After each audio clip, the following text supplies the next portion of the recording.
Continuamos con nuestro segmento en exclusiva con Hispaniola News. Esta semana nos acompaña Tobías Crespo, un destacado ingeniero, abogado, escritor y diputado por el Distrito Nacional. ¿Cómo se encuentra, Tobías? Bienvenido. Bien, Jessy, gracias por invitarme a este espacio de Hispaniola News. Y nada, afortunado de compartir contigo, saludando a los que siguen este espacio y presto a discutir todo lo que tiene que ver con no solamente los temas de la puesta en circulación, ¿verdad? De un libro que tuvimos recientemente, la agenda legislativa y sobre todo los temas políticos y los temas que preocupan a los dominicanos y dominicanas del día a día. Pero antes de entrar en materia, yo quisiera que usted nos hable un poquito sobre sus inicios en la política, porque hay personas que quizás no conocen.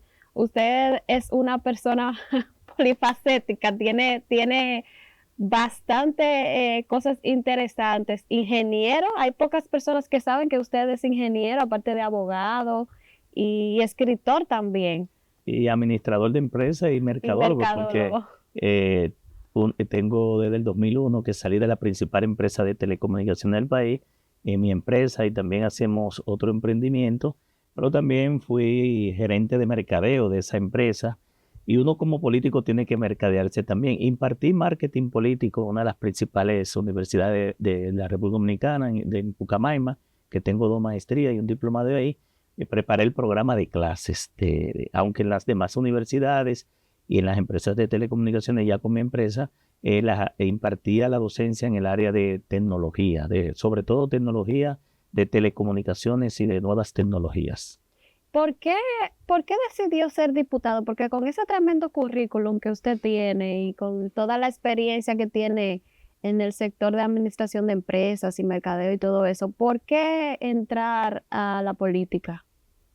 Y esa pregunta siempre me la hacen, Jessy, pero yo creo que es al revés. Yo entré a la política muy temprano, a los 18 años, mi hermano Manuel a los 14. Nosotros somos de una familia de políticos, 10 hermanos, la mayoría políticos, y en ese aspecto mi papá siempre en los años 80 veía y escuchaba los discursos del profesor Juan Bosch, las entrevistas que en ese momento no estaban en las redes sociales, sino en los principales canales de televisión tradicionales, como le llaman.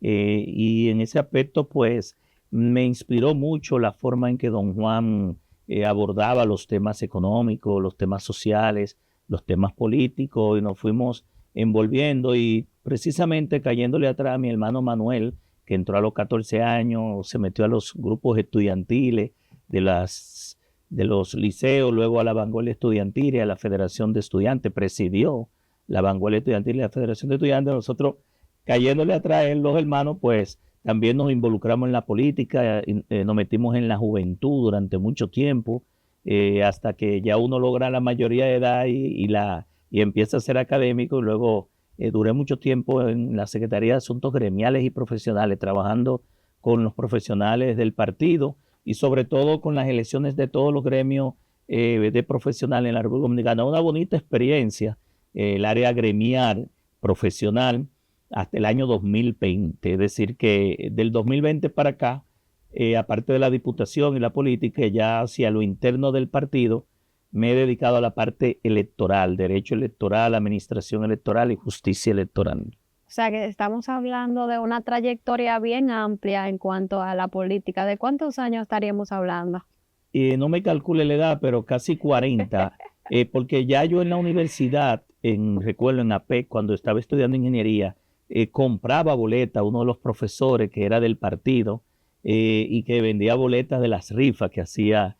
Yo fui simpatizante, luego circulista, me hice miembro, tuve que durar 3 años estudiando política, teoría y práctica en la calle, porque el PLD, donde yo inicié, era un partido de cuadros políticos, de dirigentes formados a nivel teórico y práctico, una escuela de líderes.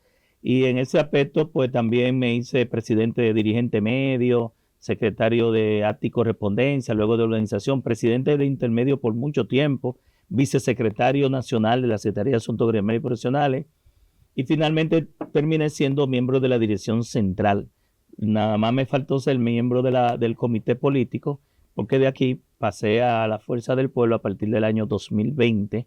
Es decir, si sumamos los 30 y pico de años que dejé en el PLD más lo de la Fuerza del Pueblo, rondo casi los 40 años. Es decir, tengo 58 de edad y en mi Wow. primer voto en el 1986 fue por el profesor Juan Bosch. Ya en el 90 yo era suplente de una mesa en la escuela Fray Ramón Paneo, donde yo estudié en el Pero si 1990. usted no lo dice, no se lo creo que es el de edad que usted, Bueno, porque esa no es la la que, aparenta para es la nada. que tengo y no nos la quitamos porque le hemos dado mucha vida y buena vida a los años. Bueno, eso es importante, pero se nota que sí, ¿eh?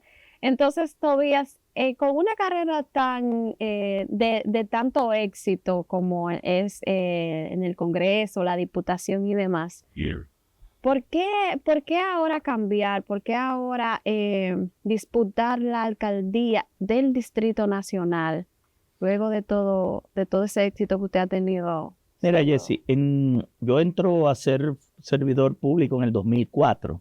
Leonel Fernández me designa en el 2004 como director general de tránsito terrestre. Ahí duré 6 años. Fue mi primera experiencia en el área pública porque siempre trabajé desde los 14 años en el sector privado. Incluso a nivel empresarial uno tiene toda su empresa y también a nivel académico. Empecé a dar clases muy temprano. Ya a los 23 años yo era académico en ingeniería, porque Dios me ha dado a muy temprana edad muchos retos y muchos desafíos, nosotros lo hemos asumido.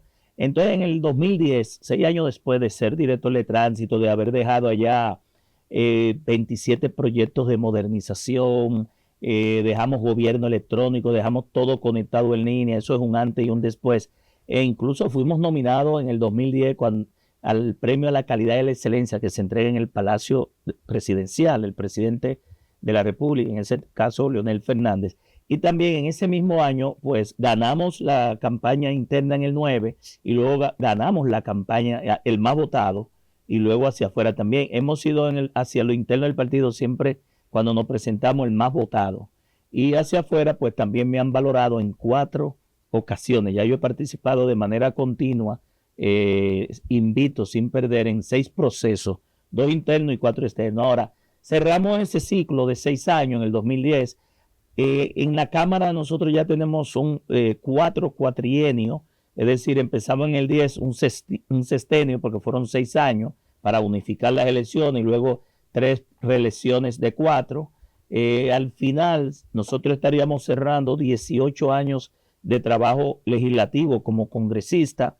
Entiendo que hemos aportado mucho. Yo tengo ya 5 leyes aprobadas y promulgadas y en aplicación. No llega a un 2% el diputado que logra aprobar una sola ley.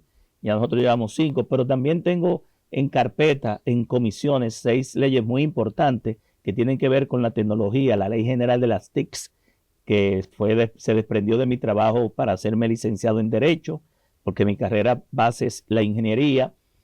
La ley que crea el Sistema Nacional de Ciberseguridad contra la Ciberdelincuencia de la República Dominicana, la ley que regula los residuos de equipos eléctricos y electrónicos, la basura electrónica, como le llaman, o el e-waste. También el proyecto de ley que regula los sistemas de inteligencia artificial y sus aplicaciones. Más recientemente depositamos un proyecto de ley que va a fomentar el despliegue, el uso de la ciudadanía digital, la identidad digital, la soberanía digital y los Smart Cities, las ciudades inteligentes. Y de ahí vamos a hablar del tema de ciudades inteligentes, municipios inteligentes, un distrito nacional de innovación. Y por último, estoy trabajando ya un sexto proyecto de privacidad y protección de datos para modificar la ley 172-13, que le llaman de habeas data.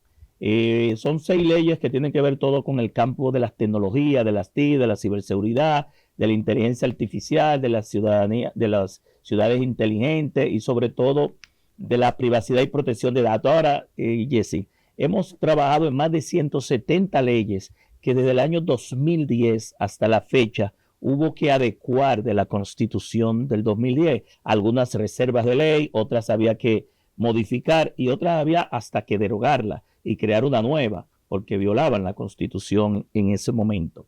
Ha sido una ardua labor, entonces yo creo que los ciudadanos tenemos que cerrar ciclos e iniciar otros, pero también darle la oportunidad a otros para que puedan escalar a los puestos que uno tiene, porque en la circunscripción 2 la gente dice, no, si todavía está ahí, casi seguro que gane. He tenido la bendición divina de ganar de manera continua y en ese aspecto una gran cantidad, Jesse, de ciudadanos de todos los sectores comunitarios, juntas de vecinos, religiosos, de todas las denominaciones, dirigentes deportivos, profesionales, emprendedores, comerciantes, empresarios, han estado impulsando un proyecto a la alcaldía, desde la Fuerza del Pueblo, de nuestras aspiraciones en el Distrito Nacional.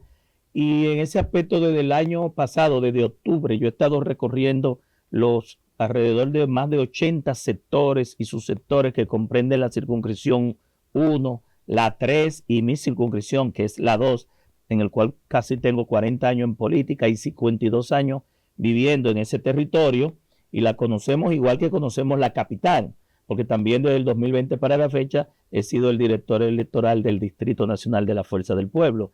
En ese aspecto, luego de haber recorrido, escuchado y visto el nivel de admiración, de cariño, de simpatía que la gente nos profesa, y viendo el nivel de posicionamiento también que tiene la Fuerza del Pueblo hoy por hoy en el Distrito Nacional, que está encabezando el nivel de intención de voto y de simpatía, nosotros entendemos que para ganar mayo se necesita ganar febrero primero, y que en febrero la Fuerza del Pueblo tiene que poner adelante sus mejores hombres, sus mejores mujeres para la regiduría, los vocales, las directores de distrito y las alcaldías. Y en ese aspecto es el año próximo cuando la ley de partidos políticos 33-18 apertura el proceso para las elecciones internas, pero cuando eso se dé el año próximo, nosotros junto a un equipo muy ampliado, no solamente del partido, sino hacia afuera, casi unánime, estaremos inscribiendo nuestro proyecto a la alcaldía del Distrito Nacional con todas las posibilidades, no solamente de competir, sino también de ganar y darle por vez primera a la Fuerza del Pueblo la ganancia en la capital primada de América, que lo es el Distrito Nacional. Entonces, ¿usted considera que ahora en esta nueva etapa ya usted ha cumplido su ciclo en el Congreso, pero eso significa que más adelante usted no contempla la posibilidad de volver a estar en su curul o quizás a aspirar por una senaduría? Mira, a veces la gente se aferra a los puestos, ¿verdad? A los cargos. Hay gente que estilan que mi próximo paso debería ser la senaduría, porque somos un legislador probado, exitoso, de muchos aportes, pero nosotros entendemos también que el Distrito Nacional puede aprovechar muy bien nuestra capacidad técnica, nuestra capacidad gerencial, nuestra capacidad política y sobre todo nuestra disposición de servir y de ayudar a la gente, que es lo que hemos hecho en política. Para lo único que sirve la política es para servir. Lo aprendimos del profesor Juan Bosch. Si la política no sirve para servir, no sirve tampoco para vivir. Y en ese aspecto yo creo que en política todo es posible. Un político no puede descartar nada. El propio profesor Juan Bosch, que yo entré a la política inspirado por él, yo soy un político bochista, nos decía que la política es la ciencia y el arte de lo posible, y que nosotros los políticos hacemos posible lo que para mucha gente parece imposible. Antes de una de las obras por las que usted es conocido en el Congreso, que es una de las obras más importantes quizás de su carrera como legislador, es la Ley de Movilidad Transporte Terrestre de la 63-17, que es la que está vigente todavía.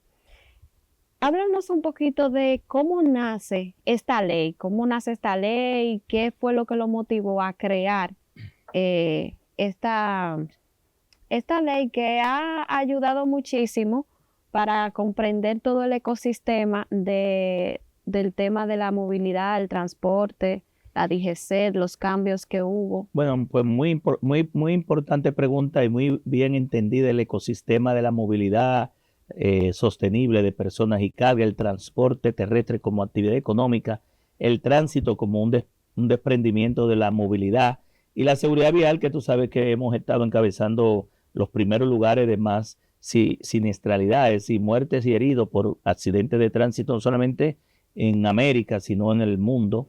Esa ley nace precisamente, y lo expreso en el libro que puse en circulación el día 9 de julio en el auditorio profesor Juan Bosch de la Biblioteca Nacional Pedro Enrique Ureña, ante una gran cantidad de personalidades del mundo académico, jurídico, legislativo, político, empresarial, y también nos acompañó el expresidente Leonel Fernández. Y precisamente hablando de Leonel Fernández, esa ley nace con el propio Leonel Fernández, que en el año 2004 nos designó director general de tránsito terrestre.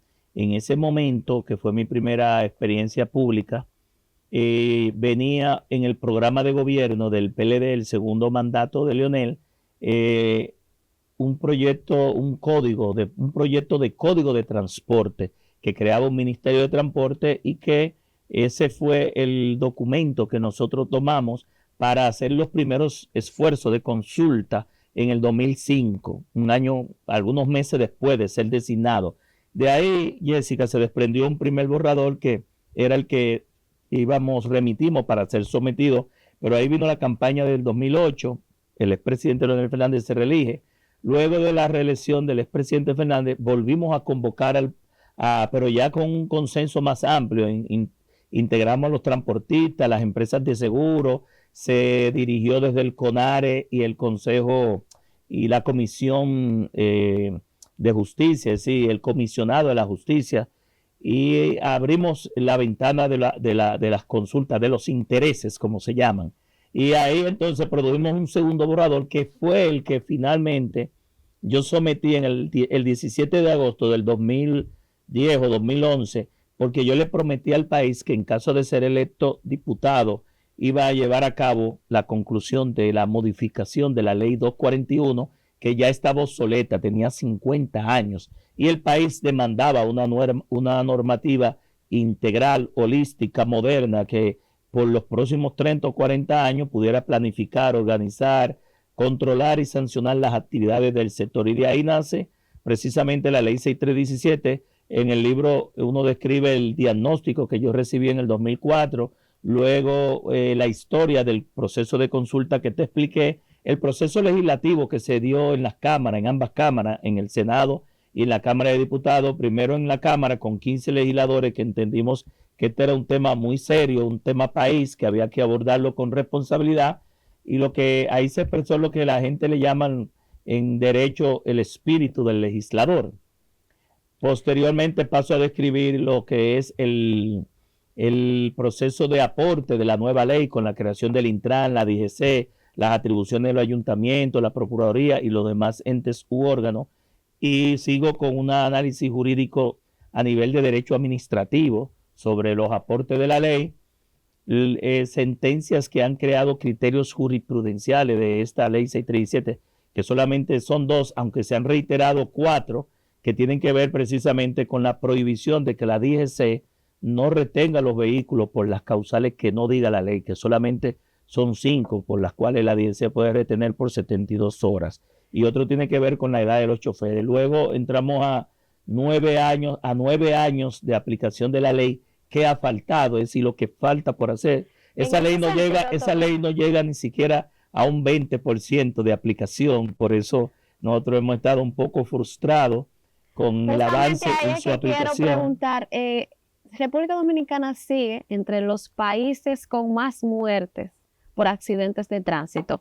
Entonces, quisiéramos saber qué falló, qué ha fallado la ciudadanía, la aplicación de la ley, la DGC, qué es lo que ha fallado, que todavía nosotros estamos en el mismo problema por el que se supone que se creó la ley de tránsito. Mira, aunque sí hemos fallado todos, entiendo que el primer fallo es la voluntad política. Yo creo que este gobierno de Luis Abinader, el PRM, ha hecho una contrarreforma, no ha priorizado el tema, no le ha dado la importancia debida. El gobierno no tenía ningún plan, ningún proyecto, ningún programa para la movilidad. Lo que se está ejecutando viene del gobierno anterior, después de promulgada la ley. que proyectos que han sido financiados por el BI, el Banco Mundial, la Alianza Francesa para el Desarrollo, y que estableció lo que le llaman el PEMUX, el Programa de Movilidad Urbana Sostenible, el SIT, que es el Sistema Integrado de Transporte Público, que son los famosos corredores, eran 17 corredores en el distrito, en el Gran Santo Domingo. De esos 17, el gobierno lo anunció, solamente han entrado 4. Y el del PEMUS no se ha completado las líneas troncales alimentadoras que deben servir al distrito, al Gran Santo Domingo y en Santiago. Y ha habido también una contrarreforma porque el gobierno creó una oficina de movilidad sostenible urbana e interurbana que tuvo después que eliminarla. También eliminó la OPRE recientemente por los ataques y la fiscalización que nosotros hemos estado haciendo de la ley.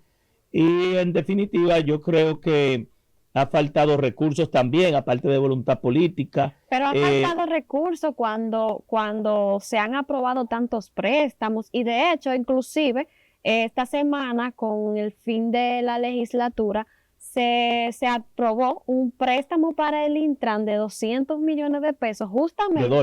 De dólares, sí, 200 millones de dólares, justamente para este tema de la educación vial, para prevenir accidentes y un sinnúmero de cosas. Entonces se siguen aprobando préstamos para este tema de la aplicación de la ley. Pero yo troné y yo cogí un turno, no sé si tuviste mi turno, te lo puedo enviar, porque en definitiva en el 2020, 2021 se cogieron 250 millones de dólares del BI. Luego de la Alianza Francesa, 250 más para lo mismo, seguridad vial y educación vial, van 500. Y la semana pasada se tomaron 200 más, es decir, estamos hablando de 700 millones de dólares para la seguridad vial. Pero ¿qué pasa? Eso no ha ido a la seguridad vial, eso es para gastos corrientes, eso es para soportar el déficit fiscal, para soportar la nómina abultada del PRM, las supuestas pensiones solidarias, que no son pensiones nada, son una nominilla de un salario que se le da a dirigentes del partido de gobierno sin haber dado ni un golpe de karate. Le dan una pensión de por vida, un salario de por vida. Este gobierno supuestamente ha otorgado más de 130,000 pensiones especiales y solidarias, algo tan digno como las pensiones la han tomado de relajo, pero también para Bono Gas, Bono Luz, Bono Ben, Bono Primo, Bono Hermano. Es decir, este gobierno ha cogido el dinero para el robo de Senasa, la estafa y el cartel de Senasa, para lo que lo cogió Aerobón, que fue para comprar las elecciones del 2024, pero en definitiva no es para esas inversiones. ¿De dónde deben salir los recursos para la seguridad vial? El propio presupuesto de ingresos y gastos lo dice, Jesse. Primero, los peajes, que el gobierno lo aumentó la mayoría de 60 a 100 y lo puso en doble vía. Es decir, que lo aumentó de 60 a 200. Vía administrativa, no por una ley. Pero también salen de cada peso que nosotros, los que tenemos vehículos o que compramos combustible, hay 2 pesos que van para la seguridad vial y para la renovación del parque vehicular. 1,50, que es el 75% de esos 2 pesos, van para RD Vial, para señalización, seguridad vial, ampliación de las vías, mantenimiento de las vías, y 50 centavos van para el plan de renovación del parque vehicular, que también tiene que ver con seguridad vial, el estado de los vehículos. Y también el gobierno, todo lo que cobra los peajes, tanto los privados como los públicos, deben ir para la seguridad vial, para RD Vial. Adicionalmente, ahora el gobierno se ha inventado algo que se llama Parquéate RD, que fue un desprendimiento de Parquéate Bien, que lo está haciendo Hostos Ricí de RD Vial, y que yo he expresado que es ilegal. Se te llevan el vehículo, te cobran 5,000 pesos, de los cuales eso viola la ley, porque la ley dice que por un estacionamiento incorrecto solamente es una multa simple, que es 1,000 pesos, más los puntos en el sistema de conducir por puntos, que son 3 puntos que se te disminuyen, y ellos están cobrando 5,000, los otros 4,000 va a una empresa privada, a un fideicomiso, que no invirtió nada en la vía, ni en la señalización, ni en el mantenimiento, ni en la construcción de la vía, y es un negocio, supuestamente para la grúa, para el pago de la grúa, y para una póliza de la posibilidad de que si tu vehículo se daña o se avería, o te lo pelan o te le hacen cualquier daño, esa póliza va a cubrir ese vehículo. ¿Qué significa esto? Que aquí el gobierno lo único que ha usado la ley 6317 es para hacer malos negocios, porque yo no estoy opuesto a los negocios. Lo que uno sí se opone es a los malos negocios y sobre todo hechos por funcionarios que no deben estar haciendo Es negocios. decir, que estos préstamos que se están tomando en No van nombre para de la en ley nombre de la son, seguridad. son innecesarios en ese sentido, Para, no, que van es porque para la ley con eso propio.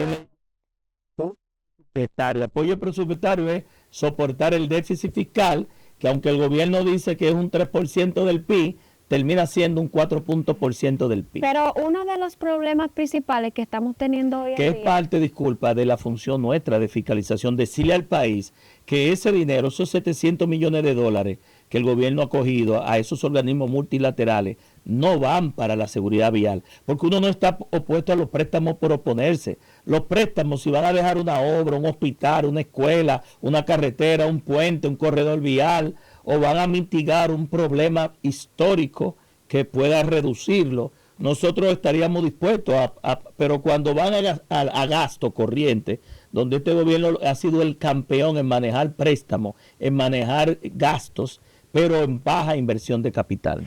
uno de los problemas que estamos teniendo con el tema de la ley, de la DGCET y todo lo que está pasando en el país actualmente con movilidad y transporte, es que ahora, por disposición del Ministerio de Interior y Policía, los policías normales están siendo utilizados para fiscalizar el tránsito. Y yo he denunciado muchísimas veces que esto es ilegal porque si acaso, porque el Ministerio Público, el Ministerio de Interior y Policía tiene la facultad para decidir qué hacer con sus policías y lo que quieran hacer con ellos, pero si van a fiscalizar el tránsito como apoyo, ¿verdad? A este tema, no debería de haber junto con ellos por lo menos un DGCET, que son las personas que están para eso y son los que saben qué es lo que te van a fiscalizar y por qué. Porque se supone que un policía común y corriente no sabe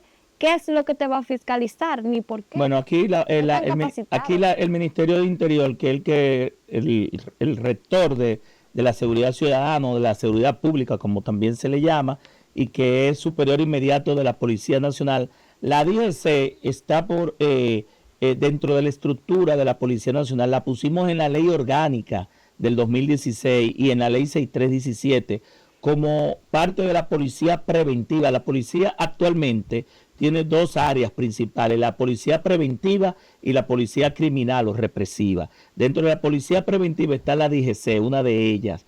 Y esa policía, incluso la policía comunitaria, y una de sus funciones como policía preventiva es precisamente prever o prevenir que no hayan accidentes, reducir las muertes por accidentes, los heridos, los choques, las condiciones, más que estarse peleando a golpes, trompadas, puñaladas, bofetadas y palos y piedras y botellazos con los ciudadanos. Esa no es la policía especializada que nosotros aspiramos. Es una policía técnica, científica, preparada no solamente en la academia para dirigir el tránsito, monitorearlo, controlarlo y llenar el acta de infracción a los violadores, porque esa policía es auxiliar del Ministerio Público, sino para tomar el control de las vías. Y en ese aspecto yo creo que esa es la función principal. Es como que, Jesse, yo te diga con tu pregunta de policías que no han estado especializados, valga la redundancia, en seguridad vial, en tránsito, en movilidad y transporte, es como que tú agarres un técnico de la policía, del DICAT, que es la Dirección de Crímenes de Alta Tecnología, que es especialista en ciberseguridad, en delitos electrónicos, en delitos de alta tecnología, y lo manda a patrullar sin haber recibido los entrenamientos contra motines, por ejemplo, a una protesta que haya en el Palacio Presidencial, una persona que no haya recibido los entrenamientos de cómo utilizar la fuerza pública, que deberían todos recibirlo, no importa a la dirección especializada que vaya, si es el DICRIN, el DICA, y en ese aspecto yo creo que dentro de la policía deben haber especialidades para estos temas, y una de ellas es la seguridad vial.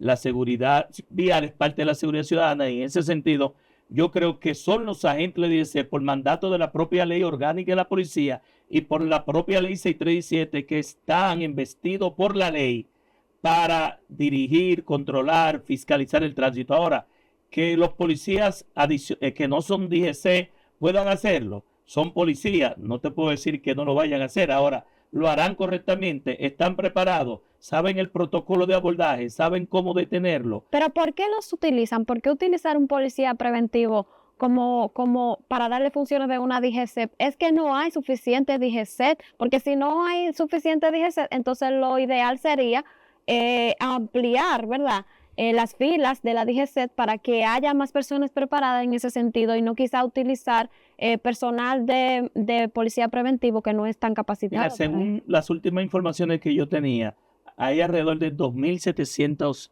agentes de la DGC dentro de los casi 30 y pico mil, 40.000 agentes que hay de la Policía Nacional. Y la DGC siempre está pidiendo más agentes. Muy recientemente se insertaron 800 agentes. Escuché a la ministra de Interior, Farideh Raful, para reforzar la policía de la DGC. Y en ese sentido, yo creo que pueden haber, lo que hay es mucho mal utilizado. Por ejemplo, ¿qué sentido tiene tener un agente de la DGC debajo del semáforo, sustituyendo un semáforo que funcione y sobre todo que es inteligente, rompiendo con la inteligencia del semáforo, pero también rompiendo con todo lo que le estamos enseñando a nuestros niños, de que el rojo es para parar, el verde es para seguir y el amarillo es precaución? Entonces la gente te está mandando a pasar en rojo o mandando a parar en verde y el hijo tuyo que tú andas con él te dice: papi, pero tú estás violando la ley, y es el propio agente que está rompiendo hasta la cultura de educación o la filosofía educativa preventiva que debemos estar impregnando en nuestros niños. El agente debajo de los semáforos solamente se necesita si va a pasar el presidente de la República, si hay un choque, un nivel de conflicto, una protesta, una caravana, cualquier situación que pueda permitir que en un momento es que la gente entre y luego se va. Porque si el semáforo está funcionando, ¿para qué tener el policía? O desmontemos todos los semáforos, desinstalemos los semáforos y dejemos la ciudad sin semáforo. Los policías de la DGC solamente se justifican antes del semáforo, si van a utilizarlo, porque también hay cámaras que pueden poner la multa por fotomultas o por fotocámara, para hacer cumplir la línea de stop y el paso de cebra, el paso de peatón, o después del semáforo, por si la gente se va en luz roja, pero nunca debajo de un semáforo sustituyendo. A mí me ha ocurrido, no sé si a ti, que un agente me dice que me pare y el otro agente me dice que pase, y uno le pregunta: ¿y a quién le creo? Y entonces el de atrás tocándote bocina para pasarte volante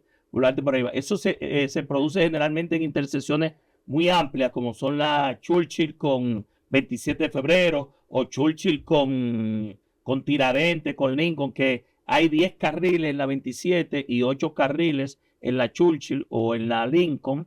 Y en ese sentido, eso lleva incluso hasta confusión. Y esa confusión puede producir un accidente. Sí, o sea que esto desnaturaliza la ley completamente. Desnaturaliza la ley, la función del semáforo como dispositivo de control de tráfico, la función de la agente de la DGC, porque yo creo que hay muchos agentes, lo que son mal utilizados. Bueno, Tobías, esta era precisamente una de nuestras últimas preguntas, que ya queda respondida porque usted es muy proactivo siempre con su pronunciamiento.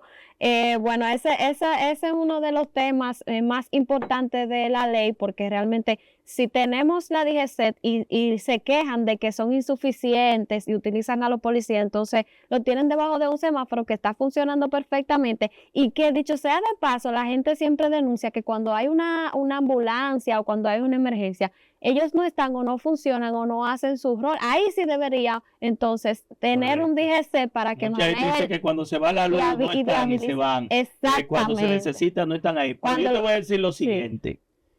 Nosotros tenemos 6 millones de vehículos supuestamente, mal contados porque hay un subregistro, son menos de ahí porque nunca se le da de baja. ¿Tú te imaginas que nosotros tuviésemos 4 millones de vehículos en realidad, reales, circulando? Nosotros no necesitamos 4 millones de agentes de la DGC para que nos esté cayendo atrás a cada uno de nosotros. Para eso existen las cámaras, pero también para eso existe la ley, para cumplirla. si cada uno de nosotros cumpliéramos con la ley y la misma DGC cumpliera con la ley, la cantidad de agentes fueran mínimas. Hay países que tú no ves agentes de tráfico en la calle y se controlan por dos cosas: por tecnología y segundo, porque la gente cumple la ley. Entonces la tecnología nada más está para cuando falla o hay una violación, pero tú no ves un agente debajo del semáforo en la mayoría de los países donde un semáforo está funcionando, o solicitar tantos agentes que tú tengas un agente por cada conductor. Y ya para finalizar, respecto a este tema del tránsito, el asunto que está sucediendo con los motoristas y los problemas que han generado últimamente los motoristas de que pelean con las personas, los persiguen, dicen que son carteles organizados de delincuentes que persiguen a las personas que ni siquiera los han chocado y se autolesionan o dicen que le hicieron algo para perseguir a las personas y quererles quitar dinero. Entonces, últimamente esa es una de las razones por las que han puesto a la policía preventiva en retenes, en las comunidades y en calles muy transitadas para supuestamente evitar esto, pero entonces siguen ocurriendo en otros lugares donde no hay quien lo fiscalice, donde no hay quien le dé seguimiento, y todos los días vemos en los medios de comunicación los atropellos que cometen diarios, sobre todo contra mujeres. ¿Qué contempla la ley con este tema de los motoristas que no se está haciendo o que no? Mira, ya este comportamiento ya ni siquiera es de la ley 6317. Esto es un tema de orden público, es un tema del organismo de inteligencia del Estado, es un tema que el gobierno, por no abordar el tema de manera responsable y seria, porque hay un costo político en esto, lo ha llevado a este nivel de violencia. Nosotros, Jesse, incluso fuimos los que advertimos el problema en la Cámara de Diputados. Creamos una mesa técnica, no sé si lo recordará, la Comisión de Movilidad y Transporte, y nosotros llamamos a la ministra de Interior, al director del DNI y a los organismos de inteligencia del Estado que se introdujeran en ese sector para ver qué es lo que estaba pasando, si habían carteles, porque el nivel de violencia con lo que estaban actuando no eran padres de familia, no eran trabajadores, son personas delincuentes, no todos, ¿verdad? Los que se dedican a esa tarea, que le están creando una mala imagen a los que son realmente personas que se trabajan a ganarse el pan de la vida con el mototaxi, con los delivery, con la mensajería, y que utilizan la motocicleta para conducirse a nivel particular. Entonces había que investigar de manera muy profunda qué es lo que está ocurriendo. También hay algunos dirigentes de motoconcho que en el chaleco detrás han estado promoviendo una cultura de violencia, y lo digo de manera muy responsable. Fenamoto tenía en los chalecos, ya mandó a quitarlo, una consigna violenta que decía: un golpe a uno es un golpe a todos. ¿Y quién es ese dirigente? Es aliado del gobierno y de uno de los principales dirigentes del transporte y senador de la República y gran dirigente del transporte. Entonces es el propio gobierno que está permitiendo que esta situación se dé. Yo creo que aquí ha habido una irresponsabilidad con ese tema. Ya finalmente, cuando el gobierno actuó, el problema ha crecido de una forma que ojalá pudiéramos controlarlo. Bueno, Tobías, pues agradecerle por estar en nuestro espacio. Gracias por siempre estar disponible para nosotros. Usted es uno de los congresistas más humildes y asequibles que tiene ese Congreso. Usted sabe que está en su casa y les deseamos muchos éxitos en sus proyectos yo te deseo personales. éxito en este proyecto de comunicación también y en todo lo que emprenda, porque realmente desde siempre que te he conocido era una profesional y una periodista muy íntegra, muy honesta y también muy trabajadora, muy acuciosa, sobre todo en los temas investigativos que te conocí. Gracias. Nosotros continuamos con más de Hispaniola News.